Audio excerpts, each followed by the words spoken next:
మరి దీన్ని కూడా మార్కెటింగ్ చేసి మళ్ళీ ఎక్కువ టికెట్ రేట్లు పెట్టి అమ్మే పరిస్థితి ఉంటుంది మళ్ళీ ఆ సినిమా తీసిన తర్వాత. మరి అది చూసే పరిస్థితి కూడా ప్రజలకు కలిగించరు. ఇప్పుడు ప్రజలు ఏమంటున్నారు, దాన్ని మేము ఐబొమ్మలని చూస్తా అంటున్నారు వాళ్ళు. కొంతమంది కామెంట్ చేస్తే కింద ఇప్పుడు ఇట్లా ఒక సినిమా వస్తుంది, ఐబొమ్మ రవి మీద ఆయన జీవిత చరిత్ర మీద ఒక సినిమా తీయబోతున్నారు అని చెప్పి ఒక డీటెయిల్స్ పెడితే దాని కింద కామెంట్స్ అంతా కూడా ఈ సినిమాని మేము ఐబొమ్మలని చూస్తామంటున్నారు ప్రజలు. ఇప్పుడు తప్పు చేసిండు, అరెస్ట్ చేయాలి, కంపల్సరీ అరెస్ట్ చేయాలి. తప్పు చేసిండు, 100% అది తప్పు. సో ఇక్కడ పర్సనల్ డేటా మొత్తం కూడా హ్యాక్ అయింది కాబట్టి సో అందరి డేటా కూడా ఇప్పుడు రిస్క్లో ఉన్న పరిస్థితి. ఎవరెవరి డేటా 50 లక్షల మంది ప్రజల డేటాని కాపాడాల్సిన బాధ్యత పోలీసుల మీద ఉంది, 100% ఉంది. అది తప్పు. బెట్టింగ్ యాప్స్ కానీ లేదా లోన్ యాప్స్గా లేకపోతే ఇతర వాటికి ఆ డేటాను యూజ్ చేసిరు అనేది చాలా కీలకంగా మారింది.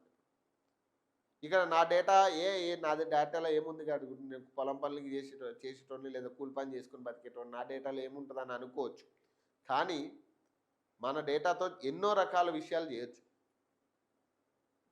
చాలా సైట్స్ రన్ చేయొచ్చు మన డేటాతో. బెట్టింగ్ యాప్స్ లాంటి సైట్స్ చాలా చేయొచ్చు. మన పేరు మీద బెట్టింగ్స్ కట్టవచ్చు, లోన్స్ తీసుకోవచ్చు. సో ఇన్ని రకాలుగా వాడే పరిస్థితి ఉంటుంది. సో చివరికి వచ్చి శిక్ష ఎవరికి పడుతుందంటే ఆ డేటా ఎవరిది, నాది లేదా మీది. సో ఎవరికైనా అట్లా శిక్ష పడే ఛాన్స్ ఉంటుంది. సో నాకేం కాదు అనుకోవడం తప్పు. ఖచ్చితంగా డేటా హ్యాక్ అయిందంటే చాలా పర్సనల్ ఇన్ఫర్మేషన్స్ వాళ్ళ దగ్గర ఉంటాయి, ఫోటోలతో సహా. మరి ఇవన్నిటినీ కూడా పోలీసులు ఒకటొకటిగా బయటకు తీసుకొచ్చే ప్రయత్నం చేస్తూ ఉన్నారు. ఆ డేటా ఎవరికి అమ్మారో, ఆ డేటాతో ఏం చేశారనేది చాలా కీలకంగా మారింది. ఈ ఐబొమ్మ రవి వెనక ఎవరున్నారనేది కూడా చాలా కీలక ప్రశ్నలు బయటకు వస్తూ ఉన్నాయి. సో ఈ నేపథ్యంలో అంటే ప్రజలు ఎంతో కొంతమంది తెలుసో తెలియకో మాట్లాడే విషయాలు మాట్లాడుతున్నారు. కానీ ఇక ఒక సినిమా ఇండస్ట్రీకి సంబంధించిన అంశం కాదు ఇది. ఇప్పుడు దేశ భద్రతకి సంబంధించిన విషయం ఇది, రాష్ట్ర భద్రత సంబంధించిన విషయం ఇది.